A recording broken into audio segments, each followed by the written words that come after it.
How's everyone doing? Good. My name is John Williams, and for the next 90 minutes, I'm going to be your guide on this journey called leadership. Now, some of you have been on this journey for a very long time.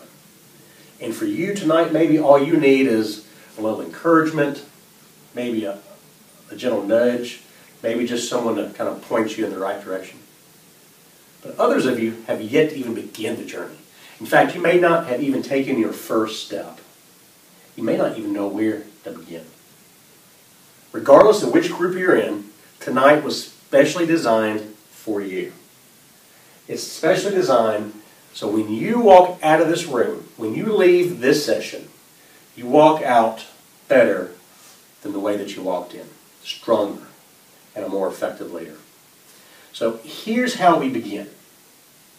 The first thing I want you to do is to ask yourself, what are the three most important things that you can get out of tonight? No one can answer that question for you. You have to answer it for yourself. What three things that if I could accomplish these things tonight during these 90 minutes with John, if I can do that, what three things would lead me to believe that tonight was a great investment of my time and my money?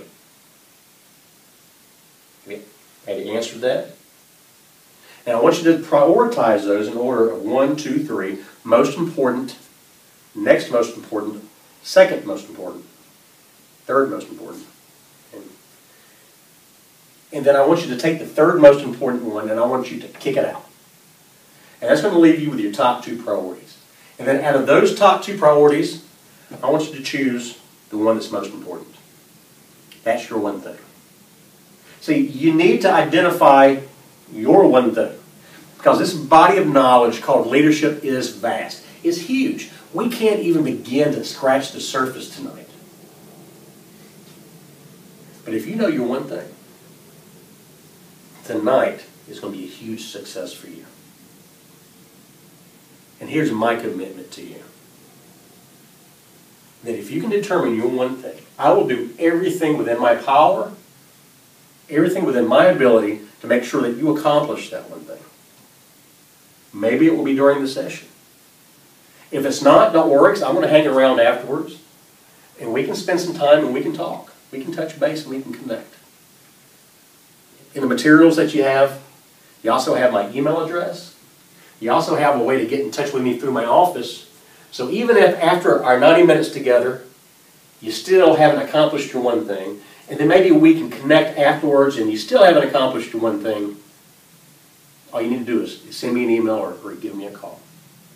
I want to be a resource for you. Because my one thing is that I speak into your life tonight. My one thing is that I'm a value for you. And a resource not just for this evening, but a resource from this time on.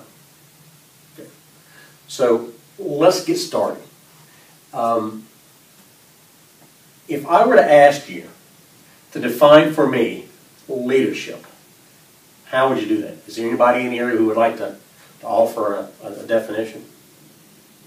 Shy group. That's okay. It just so happens that I have a definition. Actually, I have a few definitions. You know, Dwight D. Eisenhower, 34th President of the United States, Supreme Commander of U.S. Forces in World War II. He said that leadership is the art of getting someone else to do something you want done because he wants to do it. In other words, Ike said, leadership is getting somebody to do something that you want them to do, but they think it's their idea. You know, I guess it worked for him. I mean, he was the President of the United States. Tom Landry, longtime Dallas Cowboys football coach, won 270 games in the NFL. He said leadership is getting someone to do what they don't want to do in order for them to achieve what they want to achieve.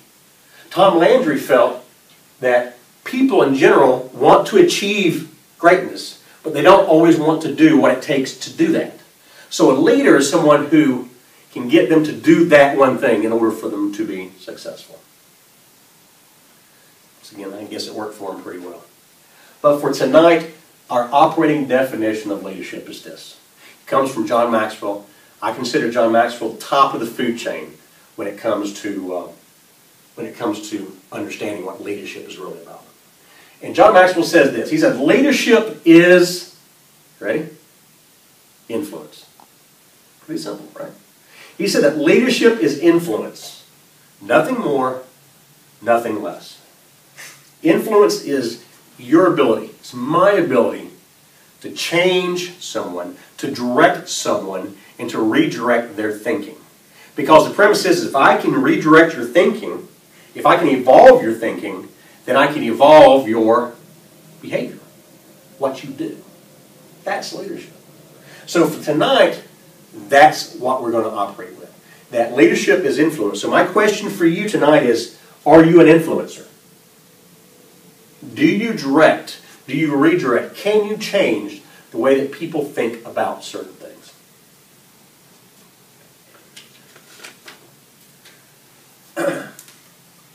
So if we can define what leadership is. If leadership is influence, what is leadership not? And I'm going to spend the rest of this section of our session talking about what leadership isn't. Trying to dispel, 3 basic myths. I'm going to be a myth buster tonight. The first is that leaders are born, not developed. Kind of been an age-old question, it's the whole chicken and egg thing. Are leaders born or leaders made? And I don't know where you come from, but where I come from, babies don't come out of their mothers and immediately start directing people, right? Never seen that. Okay. People are not born. Leaders are not born. They're created. They're developed. Now you may say, yeah, but certain people have personalities that make them better leaders. And I think what we're doing is we're confusing what we really mean. We're confusing terms. So your personality was pretty much set by the time you were 5. In fact, experts tell us between the ages of 3 and 5, your personality is set for the rest of your life. And having said that, I still have never seen a 5-year-old leading men, leading women. What we're really talking about are temperaments. Temperaments are, they are how we flex our personality based upon any given context. So in other words, I act differently at home than I act at work, than I may act at church. And that's probably a good thing. Because if I acted at home like I act at work, my wife would have kicked me a long time ago. You know what I mean? So we have the ability to alter how our personalities are perceived by others based upon the situation we find ourselves in. Now, the ramifications of that is an act of will. You decide how you act in any given situation. And if that's the case, you can choose to be a leader or not. It's within your grasp. Leadership is skill-based. That means it can be learned, and theoretically, it can be perfected. So you may be sitting in here tonight and saying, you know what, I never thought I could really be a leader. I'm here to tell you and to encourage you. You can be a leader if you so choose. Now, here's why that's really important for you. Because if that weren't true, if leaders were born and not created, not developed, then you're wasting your time tonight, right? If that were the case, then if you are a leader, then you're a leader. You have no reason to be here because you were born a leader. There's nothing else you need to do.